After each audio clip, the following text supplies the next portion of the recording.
BNN berhasil mengungkap sindikat pengedar dan peracik narkoba di kawasan Jakarta Utara. Dalam pengungkapan ini, 4 pelaku telah ditangkap di Bandara Soekarno-Hatta pada tanggal 26 Desember 2025 lalu. Berdasarkan investigasi BNN, 4 pelaku juga diketahui meracik dan membuat narkoba di salah satu unit apartemen di Jakarta Utara. Keempat pelaku diketahui menyuntikkan cairan narkotika etomidate ke dalam liquid vape dan minuman berasa yang kemudian dijual dengan harga Rp2 juta per produknya.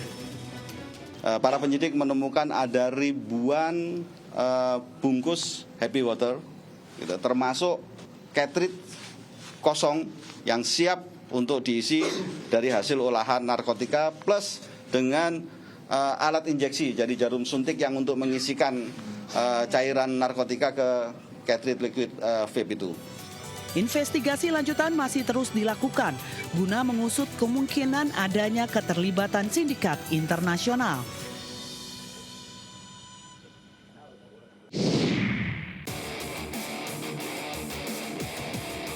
Inilah detik-detik salah satu pemain klub Putrajaya Pasuruan, Muhammad Hilmi Gimnastiar, menerjang pemain lawan Firman Nugraha dari peserta Tulungagung di Stadion Gelora Bangkalan dalam lanjutan babak 32 besar Liga 4 Zona Jawa Timur. Tendangan kungfu pelaku dengan telak mengenai dada korban hingga terkapar dan harus dievakuasi ke rumah sakit. Sementara wasit memberi kartu merah langsung dan mengusir pelaku tendangan kungfu dari pertandingan. Beruntung korban kini kondisinya sudah membaik. Diduga pelaku pemain Putrajaya melakukan aksinya karena emosi lantaran klubnya kalah dari peserta Tulungagung. Apakah pemain bersangkutan sudah meminta maaf secara langsung ke Mas? Sudah, tapi agak tidak ada etikatnya. Di mana sekarang kondisinya dada? Boleh dilihat? Oh, seperti ini. Oke, terima kasih. Siap, Mas Firman. Tidak hanya itu, Putrajaya Pasuruan juga merilis surat pernyataan yang menyatakan bahwa pelaku resmi dipecat dari klubnya. Sementara itu, Komisi Disiplin PSSI Jawa Timur menjatuhkan sanksi larangan bermain seumur hidup untuk Muhammad Hilmi Gimnastiar, pelaku tendangan kungfu di Liga 4 Zona Jawa Timur. Intinya dilarang mendapat sanksi, dilarang beraktivitas di sepak bola seumur hidup dan denda sebesar Rp2.500.000.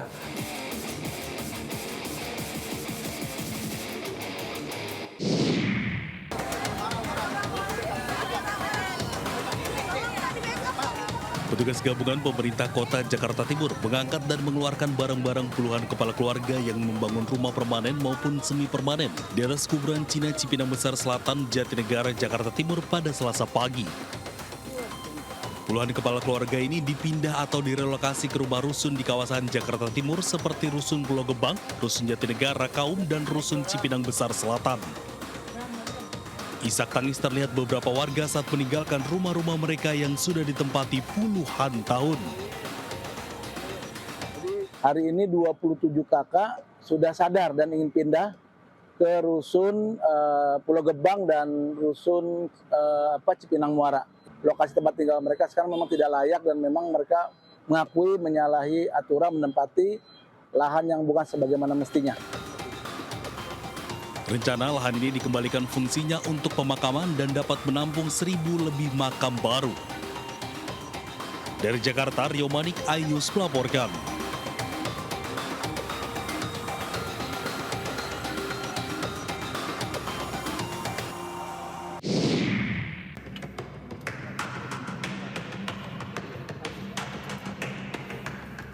Beginilah proses evakuasi 2 buruh bangunan yang tertimpa material fondasi rumah ambruk di Kampung Kebon Tarum 2, Kabupaten Sukabumi, Jawa Barat. Tim gabungan harus berhati-hati saat melakukan proses evakuasi terhadap para korban. Evakuasi ini berlangsung dramatis karena korban berada di lubang galian yang sangat sempit. Dengan menggunakan linggis dan cangkul, tim SAR mengaku mengalami kesulitan mengevakuasi korban. Upaya petugas berhasil setelah setengah jam melakukan proses evakuasi. Korban selanjutnya dibawa ke RSUD Pelabuhan Ratu untuk mendapatkan perawatan. Kejadian tersebut bermula ketika kedua buruh tersebut membuat galian fondasi. Saat menggali, tiba-tiba fondasi bangunan di sebelahnya ambruk dan menimpa mereka.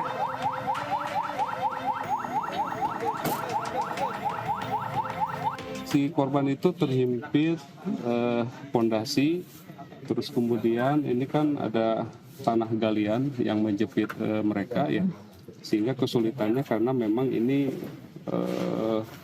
rapat sekali ya antara fondasi dengan galian. Dari Sukabumi, Jawa Barat, Budi Setiawan, iNews melaporkan.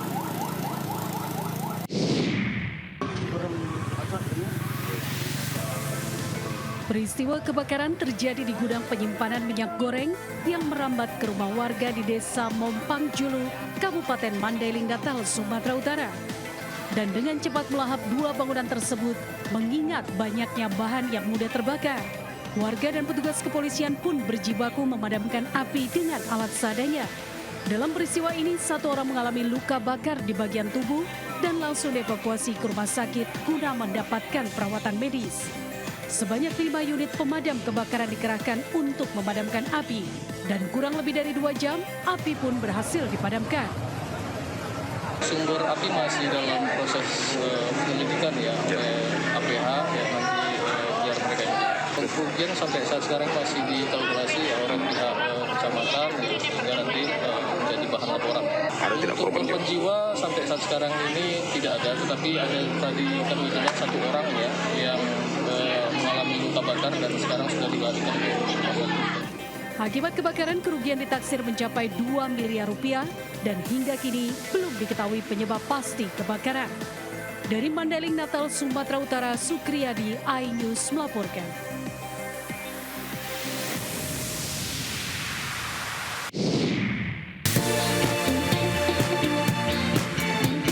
Jangan beranjak dulu pemirsa, Buletin iNews Pagi kembali sesaat lagi.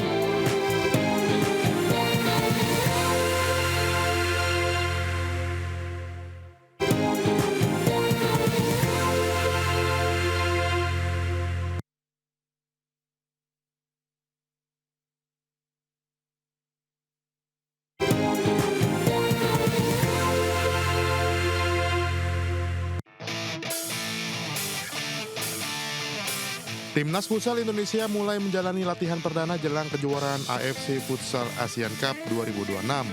Pada latihan perdana yang dipimpin asisten pelatih Amril Daulay ini, Timnas Futsal fokus melatih taktik serta mengenal peta kekuatan calon lawan yang tergabung dalam grup A bersama Korea Selatan, Kirgistan, dan Irak.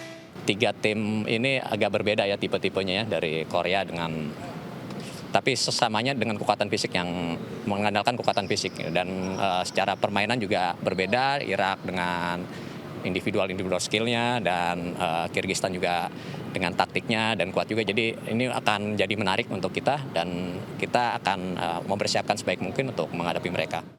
Berbekal raihan emas di ajang SEA Games 2025, tim asuhan Hector Souto meminta dukungan penuh dari seluruh masyarakat Indonesia agar mampu memberikan hasil terbaik dalam Piala Asia Futsal 2026. Justru itu harapan kita malah untuk seluruh masyarakat Indonesia khususnya Jabodetabek yang dekat-dekat datang dan ramaikan. Nah bagi kita, bagi pemain, supporter itu seperti pemain ke-6 gitu. Jadi kayak seperti ada suntikan semangat sendiri gitu ketika supporter datang, apalagi full, apalagi kita tuan rumah, itu kayak goosebumps lah gitu, merinding gitu. Itu tambahan semangat untuk kita.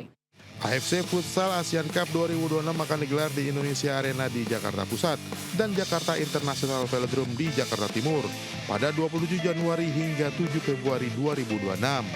Kejuaraan ini diikuti 16 negara dengan Indonesia bertindak sebagai tuan rumah. Dari Jakarta, Berliana Mileni, Sri Yulianti, iNews melaporkan.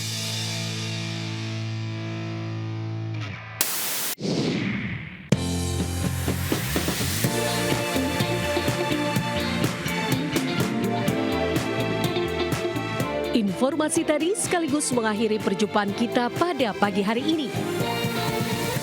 Pemirsa GTV, semakin mudah mendapatkan informasi terkini dari penjuru negeri, cukup scan QR Code di layar TV Anda untuk menyaksikan Buletin iNews. Saksikan tayangan GTV di mana saja melalui RCTI+. Selamat pagi dan sampai jumpa.